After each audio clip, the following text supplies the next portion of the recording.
दोस्तों, FIFA world cup अब खत्म हो चुका है, लेकिन अभी भी कतर के पास वो 8 वर्ल्ड क्लास स्टेडियम्स हैं, जिन पर उन्होंने 20,000 करोड़ डॉलर से भी ज्यादा पैसा खर्च किया है। परेशानी ये है कि कतर के पास कोई वर्ल्ड क्लास फुटबॉल टीम तो नहीं है और बाकी खेलों में भी वो इतने आगे नहीं है, जिस वजह से ये स्टेडियम्स अब किसी काम के नहीं है। इसलिए लोगों के मन में ये सवाल उठना लाजमी है कि अब कतर इन स्टेडियम्स का क्या करने वाला है। क्या ये सारे पैसे अब डूबने वाले हैं या उनके पास इसका कोई सोल्यूशन है? आइए इसी सवाल का जवाब हम इस वीडियो में तलाशने की कोशिश करेंगे। कतर की प्रॉब्लम बिल्कुल भी यूनिक नहीं है। अगर हम पिछले फीफा वर्ल्ड कप की तरफ नजर डालें तो ये रूस, ब्राजील और साउथ अफ्रीका में हुए थे और इनके साथ भी कम समस्याएं नहीं आई थी।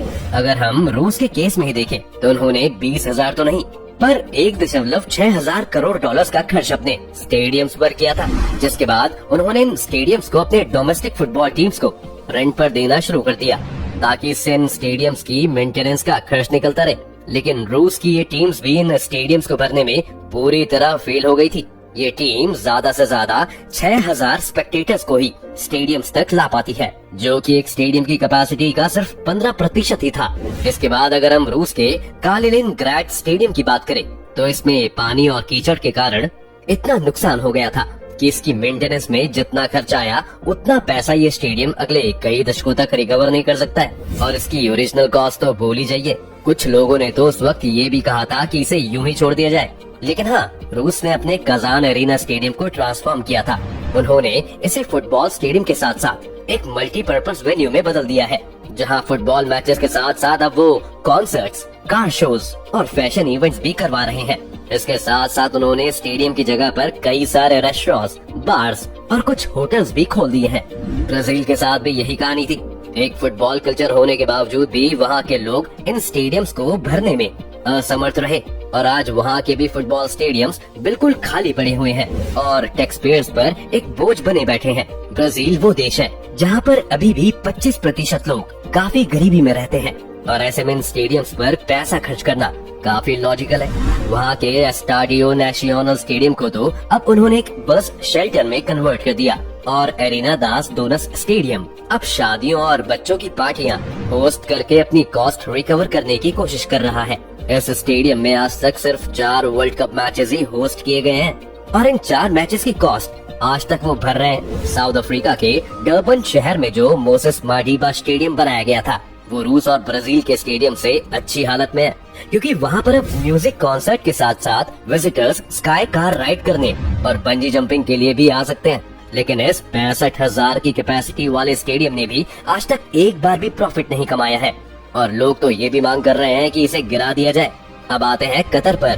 कतर को ये स्टेडियम्स बनाने से पहले ही पता था कि उनकी क्या हालत होने वाली है, क्योंकि इन स्टेडियम्स की कुल कैपेसिटी 4.2 लाख लोगों की है, जबकि कतर की पॉपुलेशन में सिर्फ 4 लाख कतरी सिटीजन्स हैं और बाकी सभी लोग वो हैं जो काम के सिलसिले में वहाँ हैं।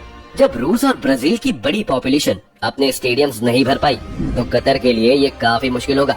और जिस हिसाब से ये वर्ल्ड कप कंट्रोवर्सी से घिरा हुआ था, ऐसा लगता नहीं है कि फीफा दोबारा यहाँ वर्ल्ड कप करवाना भी चाहेगा।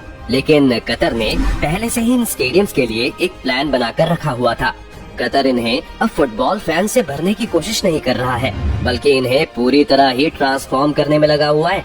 उनके 2 बड़े स्टेडियम्स लुसेली और अल्बैत है। लुसेली स्टेडियम्स की ज्यादातर सीटों को अब वहाँ से हटा दिया जाएगा और उनकी जगह पर यहाँ शॉप्स, कैफेज और एक स्कूल के साथ साथ एक हेल्थ क्लिनिक खोलने का प्लान बनाया गया है। इसके साथ साथ हो सकता है यहाँ पर आपको कुछ अपार्टमेंट बिल्डिंग्स देखने को भी मिल जाए। अगर अल्बैत स्टेडियम की बात करें तो वहाँ पर भी प्लान्स कुछ अलग नहीं है। यहाँ पर अब कतर एक 5 स्टार होटल के साथ साथ एक शॉपिंग मॉल और एक हॉस्पिटल भी खोलने वाला है। दोनों ही स्टेडियम्स की मेन पिच को नहीं छेड़ा जाएगा, लेकिन अब यहाँ पर स्पोर्ट्स टूर्नामेंट ऑर्गेनाइज करने की बजाय यहाँ पर वो अब कम्युनिटी इवेंट्स होस्ट करेंगे। इसके बाद आते हैं अहमद बिन अली, अल जानब और अल थुमामा स्टेडियम्स। इन तीनों ही स्टेडियम्स को अभी भी फुटबॉल स्टेडियम्स की तरह ही बरकरार रखा जाएगा, लेकिन इनकी कैपेसिटी को कम कर दिया जाएगा।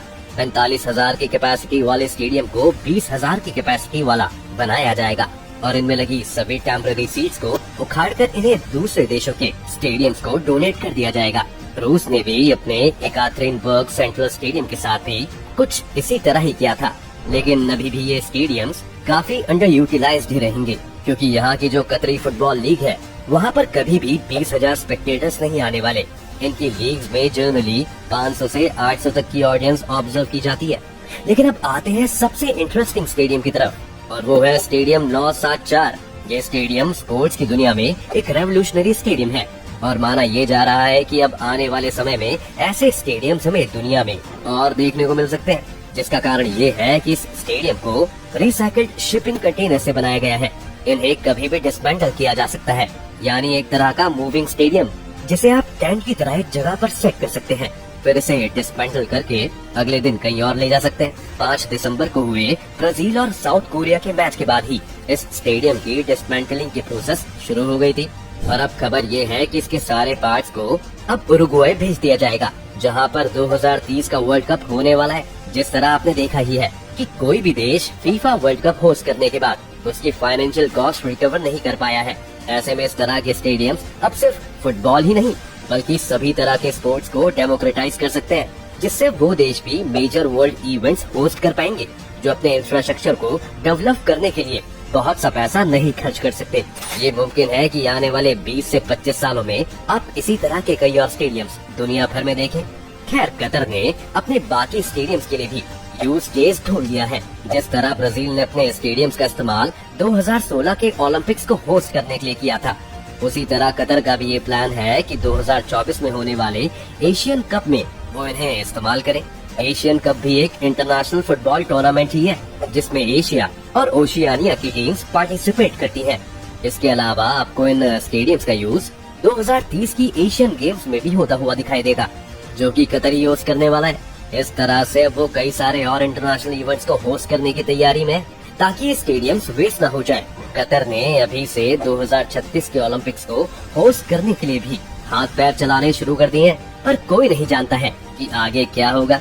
एक तरफ तो कतर को लग रहा है कि वो ये बाजी मार लेंगे, लेकिन वहीं अगर आप फीफा वर्ल्ड कप को देखें तो पहले इसमें रिश्वत और भ्रष्टाचार की खबरें आई थी। 30 ऑफिशियल्स को सस्पेंड कर दिया गया था।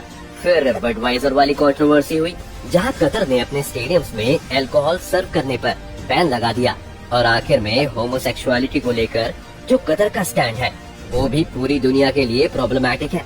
इसलिए अगर अब ओलंपिक एसोसिएशन उन्हें ये होस्टिंग राइट्स देना चाहेगा तो उसे काफी सारे बैकलैश का सामना भी करना पड़ सकता है। स्पोर्ट्स की दुनिया में अब कतर ने लेकिन इस डिबेट को जिंदा कर दिया है कि क्या इंफ्रास्ट्रक्चर पर इस तरह पैसा खर्च करना किसी भी देश के लिए सस्टेनेबल है।